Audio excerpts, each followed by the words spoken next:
I'm from Utica, New York, born and raised. No, I'm not from a religiously committed family. I was born into a Baptist Christian family and wasn't really practicing. But my sister and I did go to Sunday school and to church service, but my mother didn't. I can't say I was always a religious person, but I knew that there was something that I needed in my life to ground me. I had a lot more questions about within Christianity, so I I think my journey started when I was like 14, 15, and looking for religion. The one thing that drives me towards belief in Islam was the fact that there is a God that you can pray to, that you could turn to, not a person, not the another prophet, but straight to God. And that made a lot more sense than what I was taught as a Christian. My first encounter with Islam was when I was a little girl. Back in the 70s, there was a barber that was a Muslim. And I used to hear him referencing different things about Islam. So from there on, and periodically throughout movies and different things like that. So Islam was referenced around me. So that's probably why Islam became a little bit more familiar. I didn't actually think about focusing on Islam at that time, but as I got older, things started to kind of fall into place and my questions and beliefs about Christianity started happening. When I realized Islam was for me, I was in a very bad marriage, and throughout the time of learning about different cultures, because I love documentaries, and I started learning different things about Islam. Unfortunately, there was Nation of Islam, then you had another genre that was under Islam, which was 5%. So I kind of learned from that, and but when I started learning about Islam itself and the respect that women had, and I started reflecting on that as far as how I was being treated in my marriage, and I started to get a little bit more focused and really questioning what my role as a wife is, as opposed to what my role being told to me as a wife is, as far as a Christian. I can still remember this day. Like I said, I was in a very abusive, bad relationship, bad marriage. And my cousin and I, we both were on this journey, religious journey, at the same time. We journeyed together, learning about Nation of Islam. 5% was first, which is like a black grounded group loosely based on Islam, so to speak.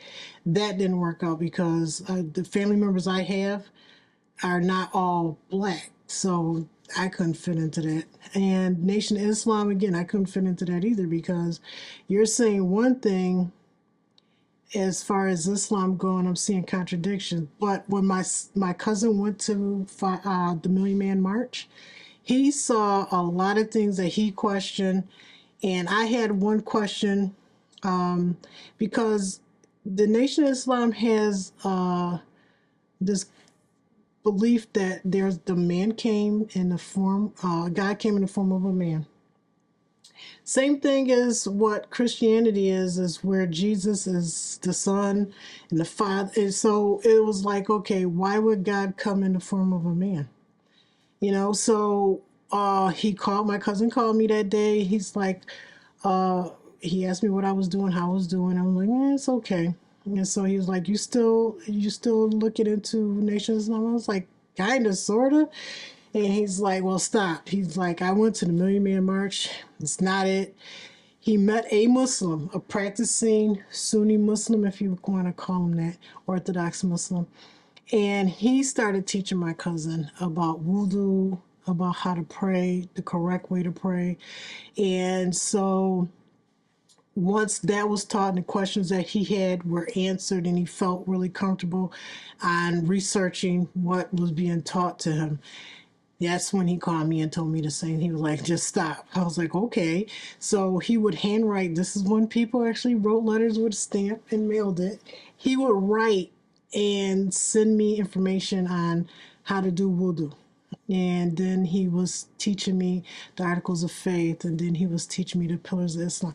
So in each one of those letters, which, by the way, I was sneaking to learn, I actually purchased the post office box so I could get that information without it coming to my house. When I did my cousin, because at that time he was living in Rochester, so he came, he moved, he was in Utica, living with his sister at the time. And so he, unfortunately, he was like a drill sergeant asking me questions. Article of faith. You got to recite the articles of faith. You got to recite the pillars of Islam. You got to know every step of wudu, in and outs, and all of this stuff. And so he was like, okay.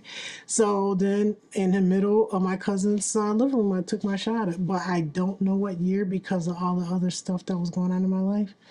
So, but I think it was the early 2000s, 2001, 2002.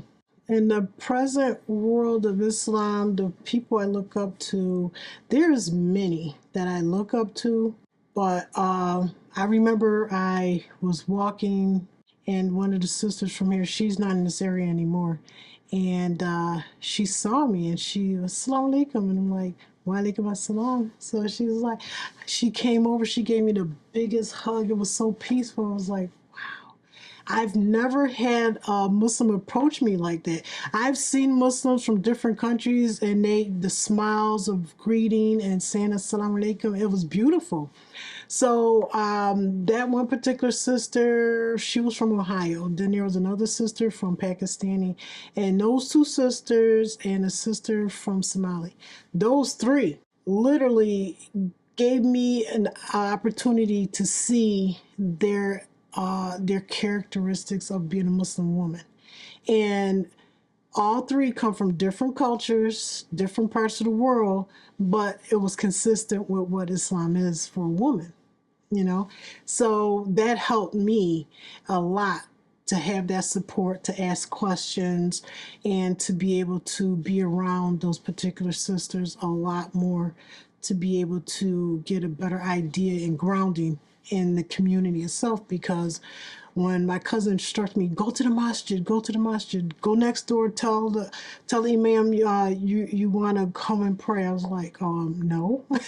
So when I did come, alhamdulillah, the door was open, and the Somali sister, I'm sitting there, and she's like, you know how to pray? I was like, yeah. She's like, come on. And when I tell you that moment, there was a sisterhood with a woman I never met a day in my life. And I felt, and I was, at that time, I was very shy with meeting people that were Muslims. And I didn't know if I was doing things right, if I was praying right, if this was right or wrong.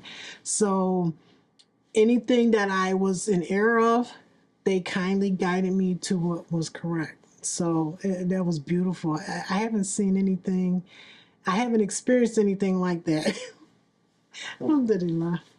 The biggest challenges for me as a new Muslim is learning Islam and seeing Muslims from Muslim countries that are kind of off a little bit from what I know and learned to be Islam. So their culture kind of is intertwined into their practice of Islam. So it's like, do you tell these people, or I don't question. I was like, okay, I'm not a scholar, so I can't say, hey, this is wrong, but it's like, okay. I saw this one sister praying, and she was praying with, when I say, it was like a ballet dance of sorts. She would go up, and she would go down, and she would go up. And I'm like, oh my gosh, that is so pretty. That is so pretty. It really looked beautiful and graceful and everything, but what was taught to me was not that. So it's like, that is pretty. I didn't know what to do. So I'm like, why won't somebody talk to her? So then I'm like, am I in error? So yeah, that was a challenge to me, to know what I'm taught and to have those answers and then see a part of the culture that people come from, and that's their interpretation of what Islam is. And I, in a way, being a revert to Islam, my slate is clean because I don't have my culture impeding on too much of anything because of my background as an African American. So I'm coming in as blank as possible. Only thing I have is questions, and not one of those questions had to do with, well, my mom taught me this way, and why is she wrong and this is right. So that's my biggest challenge. And right now, alhamdulillah, it's not anymore. I just make dua for a lot more people. My favorite thing about Islam, for me, coming from a very masculine driven, I was kind of, again, in the abusive marriage, and even before that. So my favorite part is to be able to be a woman, a soft, protected woman, where I don't have to fight. I don't have to raise my voice. I'm actually able to say what my ideas or feelings are, and it be respected, and not to have to fight with words, physical, or have the mental warfare, so to speak. That is probably my favorite part, out personal. But outwardly, my favorite part is to be able to have sisters from so many different countries that probably will never be able to speak to me in English, but love me for the sake of Allah, and literally will sit down with me, share food with me, and never once have a second thought about my company with them. And that's coming from African American in America, who, if I step through a door without being fully in the niqab or hijab, they'll see a black woman. But when I walk through a door, the first thing the Muslim woman sees is a sister. And when I'm shopping, when my kids are with me or my grandkids are with me, they were like, "Grandma, there go your sister." And wherever I am, I'm literally going over to say hi. And I've noticed that these sisters are like really kind of shocked, like, "What?" I'm like, "Assalamu alaikum." Walaikum assalam. And it's very surprising to them, but I love doing it. Yeah, those are my favorite parts of Islam that I really enjoy. My favorite thing about Allah subhanahu wa ta'ala is He's very forgiving. You can have mistake after mistake, sin after sin after sin. He forgives. You just have to ask for forgiveness. And to see what He's brought me through, um, I have nothing negative. I have the bad turned into good. The good turned into better than good. So there is nothing that I can say, because even His promise of the hereafter, if you adhere to what you need to do to earn that promise is true. So Allah has been merciful to me and my family, where people will be like, "I can't believe you left all of that. I left a house, 2 cars, just to clothes on my back. No job.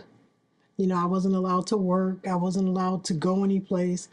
Now, I went from that to having an apartment, having 6 kids with me to take care of, and I didn't struggle. I was comfortable just having that peace inside my household, inside my soul. And as my children saw me progress in Islam, everyone noticed the difference, and it's like I'm not losing anything.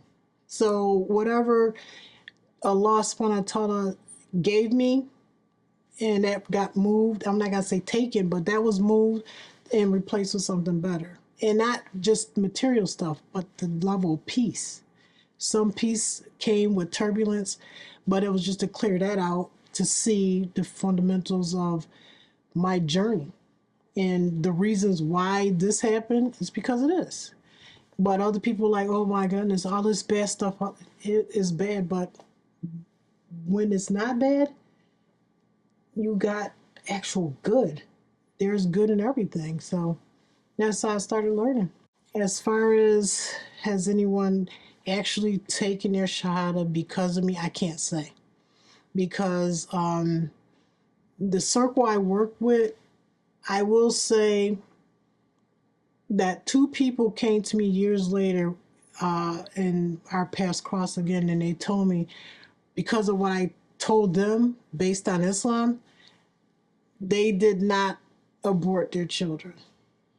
So, what you say and what you do and how you carry yourself, it impacts people. Even if it's just a hello, whatever it is, it impacts a person. So, you have to be mindful, and I'm mindful of what I say. And I try to show not just saying it, but also give them the information so they can look it up instead of just saying, well, in Islam, we can't do that. Like, why? There's consequences to everything we do. And if this is your choice, the consequences for that is this. The consequences, if you do it this way, is this. That's your choice, but what consequences are you willing to take? So those things I know have come back to me to tell me this is why I took this choice in my life because of what you said. So there's a few people that came to me for that. My hope with my meeting with Allah subhanahu wa ta'ala would be one that he would be pleased with what I went through and I still kept going. I didn't stop. I didn't slip into just despair and giving up. I've been through a lot. Alhamdulillah, I've been through a lot. And it's proven to me that Allah got me through it. I didn't do it by myself, trust me. It's like, okay, what now? I could sit here and have self-pity, which I despise. I can't stay still with, oh me, oh was me. I can't. If I do that, then there's no progress. Even in Islam, there's progress in Islam. So I hope my meeting would be that he's pleased with the fact that I saw my mistakes and I asked for mercy and forgiveness through him, as also being humble enough to ask the people that I wronged to forgive me. What I would recommend new Muslims, or even Muslims in general, if you come into Islam with the love and romanticizing Islam, you're going to be disappointed. Because even our love with each other, we're disappointed some kind of way. We may be married. We're disappointed with our spouses from time to time, but we don't leave with that one disappointment. So come in with your focus on you, not what Sister Asma's doing or what Sister Lima's doing, or a lot of the Muslim sisters are married. And I don't know who they're married to. It's like, brother, sister such and such husband? No. Why should I? Because that's how I came into the masjid. My focus was Asiyah, and not to say, okay, since they're doing wrong, I got to do it too. I've seen that in Christianity. I've seen all of that in Christianity. Muslims are people. People are going to do the very thing that God said not to do. So if you came in and said, this sister showed me, oh, she's a good Muslim, blah, blah, blah, and the next minute you see sister over there smoking a cigarette, are you going to doubt Islam, or are you going to doubt her actions as a Muslim? Because like Prophet Muhammad sallallahu alaihi wasallam, when he died, Islam didn't die. So you can't discard Islam because the sins or the shortcomings that you see Muslims doing. You can't romanticize Islam because that's a fault that's written against you. Focus on what Allah subhanahu wa ta'ala says to do and worship him. Not look at her to strengthen your worship to him, because now you have a middle person. So that's not going to work. That person they're fallible. You have to look at what is grounded, that will ground you against all odds. I've seen sisters doing things, myself included. I didn't come into Islam and be perfect and that was it. I took my shahada, may Allah forgive me, and then next thing you know, kind of wavered a little bit, I've seen a lot more sisters than I used to see, but then I seen two of the sisters at the same club I was at. And I'm sitting there like, if the horn is blown to there tomorrow, I'm with these people. Literally thought like that. And there was a whole nightclub full of people. And it's like, do I want to be here? And that was one of those things where it was like all these people, but everything in the room was silent because I internalized it. Here it was that particular night, that same cousin that introduced me to Islam and taught me Islam was texting and blowing up my phone, so to speak. I'm like, why am I gonna have more fear than what his thoughts are and what Allah seeing? So that's when I was like, where's your focus? Who are you supposed to be honoring here? So that's why whatever you do it for the sake of you and the sake of pleasing Allah. People are going to be people. You can't, and you should have a little bit more focus on what you're doing, because I could point at everybody all day long. Oh, she said this. She didn't do that. She didn't do that. I didn't either. Is it good? No. But when you saw that person do that sin, do you realize that person might have went behind closed doors and asked Allah subhanahu wa ta'ala for forgiveness? But yet you're stuck with what you saw. And now you're going to use that to run with that to say, oh, Islam is a fraud or Muslims are fraud. Same thing with Christianity. Seen it. Same thing with Catholicism. Seen it. You could point to anybody because we're all people. We're not angels. None of us. We got sins. A lot of them, if they're smart, try to hide it because at least you get benefits of that. But flaunting the sin and then pointing that sin out and using that sin as your excuse on why you're going to check out of Islam, that's not good. You got to look at that and just focus on you.